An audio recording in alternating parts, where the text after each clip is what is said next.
Hello. Hello. हाँ sir, नमस्ते। नमस्ते नमस्ते। इस समय आप बात कर रहे हैं एएसपी तक न्यूज़। मैं विनोद सिंह, और आपका हम परिचय दिला दें सभी लोगों का कि आप हैं श्री विश्वनाथ सिंह जी। एक बार फिर हमारे चैनल से जुड़ गए हैं। आप सीटू के उपाध्यक्ष हैं और वरीय लीडर भी हैं।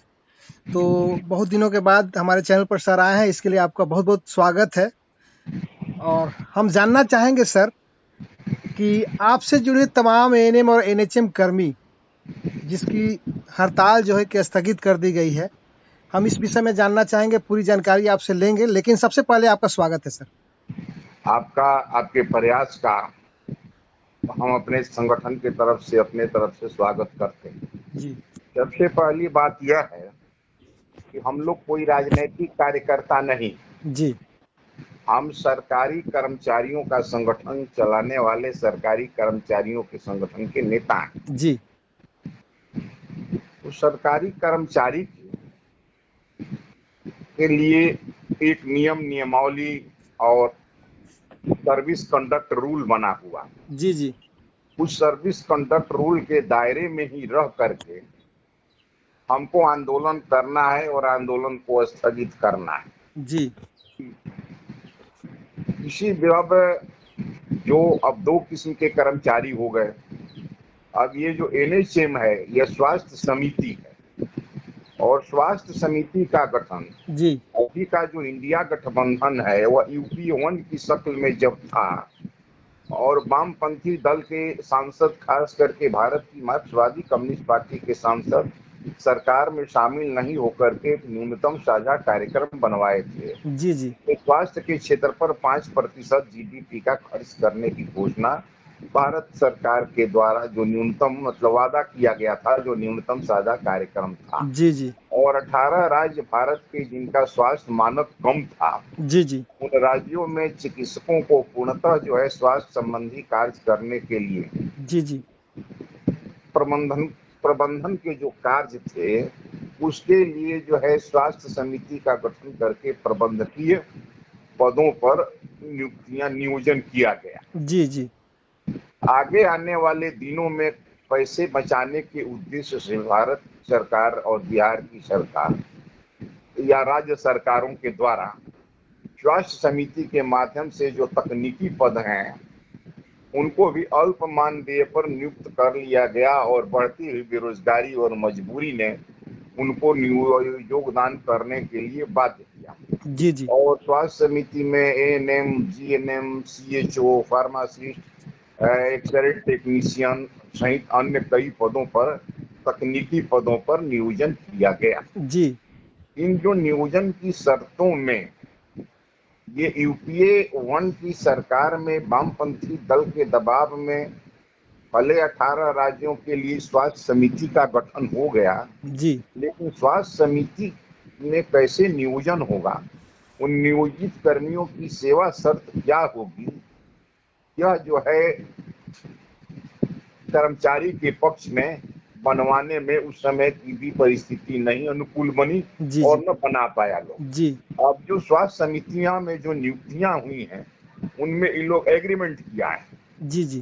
नियोजन होने वाले कर्मियों को एग्रीमेंट करना पड़ा, जी। जी। और उस एग्रीमेंट में ये व्यवस्था है ये लोग आंदोलन, हड़ताल, कार्य बहिष्कार, धरना प्रदर्शन जैसी कार्रवाइयों में हिस्सा नहीं ले सकते, जी। जी। और मजबूरी में उनको इस शर्त को मानने के लिए बाध्य। जी। लेकिन चूंकि एकता के बल पर ये लोग एकाएक 8 तारीख से हड़ताल पर चले गए। कार्य जी। बहिष्कार इन लोगों ने, कुछ लोगों ने कर दिया, जी। जी। जी। 100% लोग नहीं गए। जी। और 6 तारीख को प्रदर्शन हुआ, बिहार चिकित्सा जन स्वास्थ्य कर्मचारी संघ का, उसमें भी इनकी मांग शामिल थी। जी। जी। लेकिन जब ये कुछ लोग अब कार्य बहिष्कार या हड़ताल में चले गए, जी। जी। उस परिस्थिति में हम लोगों ने भी जो नियम है उसके हिसाब से नोटिस देकर के काला बिल्ला लगाते हुए चरणबद्ध आंदोलन के माध्यम से जी। जी। 22 जुलाई से हड़ताल में, कार्य बहिष्कार में शामिल हुए, ताकि जो लोग कार्य बहिष्कार में चले गए हैं जी। जी। उनका हड़ताल में एकजुटता बरकरार रहे और उन पर राज्य ये स्वास्थ्य समिति कोई कार्रवाई नहीं कर सके। जी। जी। इसलिए हम जो है हड़ताल में या कार्य बहिष्कार में शामिल। जी, जी। लेकिन धीरे धीरे जो है सरकार ने हड़ताल के प्रति, कार्य बहिष्कार के प्रति, एनएचएम कर्मियों के प्रति बेरुखी का परिचय दिया। जी। सबसे पहले माननीय स्वास्थ्य मंत्री से बात हम लोगों ने ही किया। जी, जी। सबसे पहले तमाम विरोधी दलों से मिलने का काम हम लोगों ने ही किया था। जी, जी। लेकिन उस समय भी स्वास्थ्य मंत्री की स्थिति जो उन्होंने कहा था, उस समय की स्थिति को भांपते हुए हमने आंदोलन को बढ़ाने का निर्णय लिया जी। और हम आंदोलन को बढ़ा रहे थे। जी, जी। लेकिन अभी तुरंत जो है धीरे धीरे जो सीएचओ हैं उसके 70 से 80% सीएचओ भाग करके योगदान कर लिए, हड़ताल से जो है अपने को वापस ले लिया। जी, जी। तो आरबीएस के फार्मासिस्ट हैं, उन लोगों ने भी अपने को हड़ताल से अलग कर लिया जी, जी। और बहुत जगह जीएनएम भी कर लिया। जी। और हमारे कार्य बहिष्कार को स्थगित करने के पहले ही कई जिलों में न हमारे कहने से न हमारे साथियों के कहने से भी लोग रुके और वो लोग योगदान करना शुरू किए और नीचे से लोगों का, हमारे जिला मंत्रियों का दबाव था। साथ ही राष्ट्रीय जो स्वास्थ्य मंत्री हैं उनका बिहार में आगमन था जी, जी। और ऐसी स्थिति, हम लोग अंदर के आदमी हैं, हम लोगों ने नौकरी किया है, स्वास्थ्य विभाग में हमारा पैठ है, संबंध है, संपर्क है जी, जी। और हम लोगों की पक्की खबर आ गई थी कि जो है स्वास्थ्य मंत्री के दौरे के दौरान राष्ट्रीय स्वास्थ्य मंत्री के राष्ट्रीय स्तर पर जो स्वास्थ्य समिति है वहां से एक डायरेक्शन पारित कराने की योजना थी। जी, इन जी। लोगों पर दमनात्मक कार्रवाई किया जाए, इनको सेवा से हटाने की कोशिश, कार्रवाई करने का भितरिया मन सरकार ने बना लिया। जी, जी। हम लोगों ने इन लोगों की सुरक्षा के लिए 22 से कार्य बहिष्कार किया था, कराया था जी, जी। और पुनः इन लोगों की सुरक्षा के लिए परिस्थितियों को देखते हुए मंत्री के बुलावे पर हमने उनके आवास पर जाकर के बात किया। जी, जी। ये बात सही है कि वार्ता जो होता है उसमें दोनों पक्ष रहता है, जी, जी। लिखा पढ़ी भी होता है। लेकिन इधर जो है पहले भी और आज का भी जो अनुभव हमारा है और जो जानकारी है, 67 में तो हम नौकरी में क्या 10 साल के थे, लेकिन जो पहले का लोग बताते हैं कि जो पहला हड़ताल भी हुआ था बिहार में, जी, जी। उसकी भी वार्ता सरकारी स्तर पर होने के बजाय वह जो है कांग्रेस का जो कार्यालय है सदाकत आश्रम, जी, जी। वहां बात हुआ। जी, जी। इसके पहले दो दो आशा की हड़तालें हुई। जी।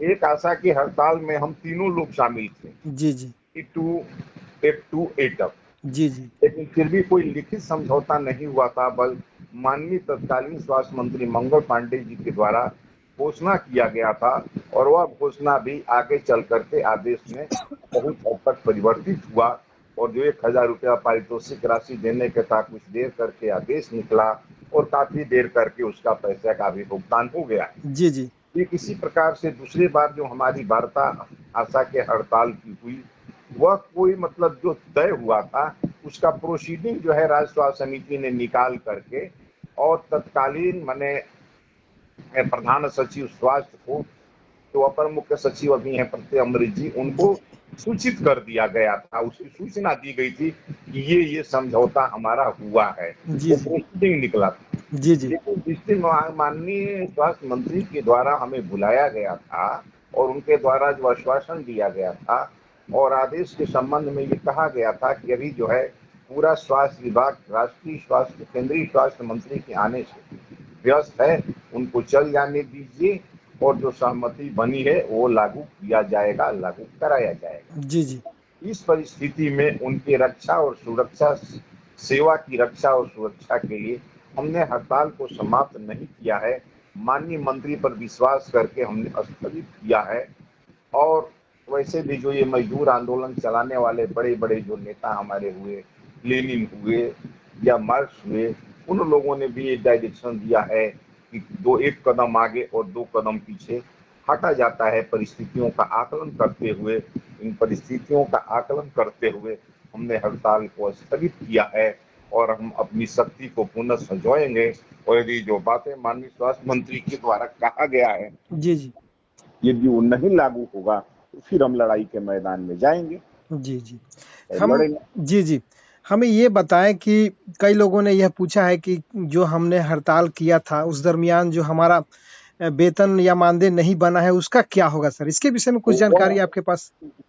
इसके विषय में पूरी जानकारी है और इस पर मंत्री से काफी डिस्कशन हुआ हमको, जी जी पर्सनली भी हुआ है जी जी डिस्कशन। जी जी और उन्होंने कहा कि आप लोगों ने एक परिपाटी बिहार में बना लिया है कि जो हड़ताल अवधि का जो है वेतन आप ले लेते हैं। जी और जी काफी डिस्कशन के बाद इस पर सहमति हुई है, जैसे कि परिपाटी है कि हड़ताल अवधि जो है उसका छुट्टी जो है अर्न लीव, जी जी ये जो होता है जी जी अर्जित अवकाश जो है जी जी उसको छुट्टी में समायोजित करके देने की प्रथा है और जी जी उसके मुताबिक वह जो है पैसा इन लोगों का मिलेगा। जी जी इस पर सहमति बनी है, जी जी मंत्री के द्वारा जी जी इस पर सहमति व्यक्त की गई है। जी जी वैसे हम आपको बता दें कि मैं अपनी जिंदगी का सबसे बड़ा हड़ताल देखा जब बिंदेश्वरी दुबे बिहार के मुख्यमंत्री थे। जी जी और उस समय हमारे साथी जो गोपगुट के हैं, हम लोग सब एक साथी थे। और उस समय जितने शिक्षक थे प्राइमरी से लेकर के हाई स्कूल तक के शिक्षक, कर्मचारी, शिक्षक, पदाधिकारी समन्वय समिति बना था। और प्रसव सेविकाएं थी जो ममता है इनके पहले प्रसव सेविकाएं थी। जी जी 4 दिन पहले से बिहार चिकित्सा जन स्वास्थ्य कर्मचारी संघ हड़ताल करके प्रसव सेविकाओं के द्वारा जेल भरो आंदोलन चलाया जा रहा था। बाद में शिक्षकों के द्वारा भी जेल भरो, पूरा बिहार का जेल भर गया था, जेलों में जगह नहीं थी। सारे कार्यालय झाई झाई कर रहे थे, सिविल कोर्ट बंद, कलेक्ट्रेट बंद, सभी विद्यालय बंद। लेकिन उस समय भी जो पुरी जी ने समझौता कराया था बीच में पढ़ करके बिंदेश्वरी दुबे से, जी उस समय भी उस समय का वेतनमान हड़ताल अवधि का नहीं मिला था, जो बाद में मिला। और जी बहुत सारे ऐसे हड़ताल हुए जिनका तत्काल नहीं, वेतन बाद में मिला है। जी जी लेकिन इन लोग के भी वेतन पर सहमति बनी है और इन लोग का भी वेतन मिलेगा। जी जी जो सवाल कर रहे हैं कि वेतन का, जी यदि मान लीजिए कि सरकार चाहे इन लोगों को बर्खास्त नहीं कर जी देती, जी 1 महीना का नोटिस देकर के जब चाहे सरकार हटा सकती है। जी तो जी जब सेवा बचेगा तब न सेवा शर्त सुधरेगा। जी जी जब सेवा ही नहीं बचेगा तो सेवा शर्त सुधरेगा कहाँ से। जी जी जी अब सरकार ये जो बंधुआ मजदूरी करा रही है, ये बात सत्य है कि ये जो संविदा कर्मी एनएचएम के हैं, खास करके जो फील्ड में हैं, जी इनको सरकार बंधुआ मजदूर की तरह ट्रीट कर रही है। जी जी और ग्रामीण क्षेत्रों में काम करने वाले कर्मचारी ही नहीं, ग्रामीण क्षेत्रों में रहने वाले जो आम लोग हैं, जी जो आम जनता है, जो किसान है, जो खेतिहर मजदूर है, जी जी उसके लिए भी सरकार क्या ध्यान देती है क्या? क्या सरकार किसानों को उसके उपज का लाभकारी मूल्य मिले, जी जी इस पर तैयार है? क्या जी सरकार को किसानों का मिनिमम सपोर्ट प्राइस, न्यूनतम समर्थन मूल्य जो अनाजों का तय होता है जी सरकार करती है, उस दर पर बेचवा पाती है क्या? क्या सरकार ने अभी तक खेतिहर मजदूरों के लिए कोई नियम कानून बनाया है क्या? जी यानी हमारे कहने का मतलब है कि ग्रामीण क्षेत्रों में निवास करने वाले आम जनता, किसान, खेतिहर मजदूर और ग्रामीण क्षेत्रों में काम करने वाले, चाहे स्वास्थ्य कर्मी हो या शिक्षक हो, इनके प्रति भी सरकार का नजरिया उचित नहीं है। और शहरी क्षेत्रों में, एक तरफ शहरी अस्पतालों में सुरक्षा के नाम पर 5 बिंदु दे करके, अभी जो सचिव है संजय बाबू, जी जी उन्होंने भारत सरकार के निर्देश पर पत्र निकाला है।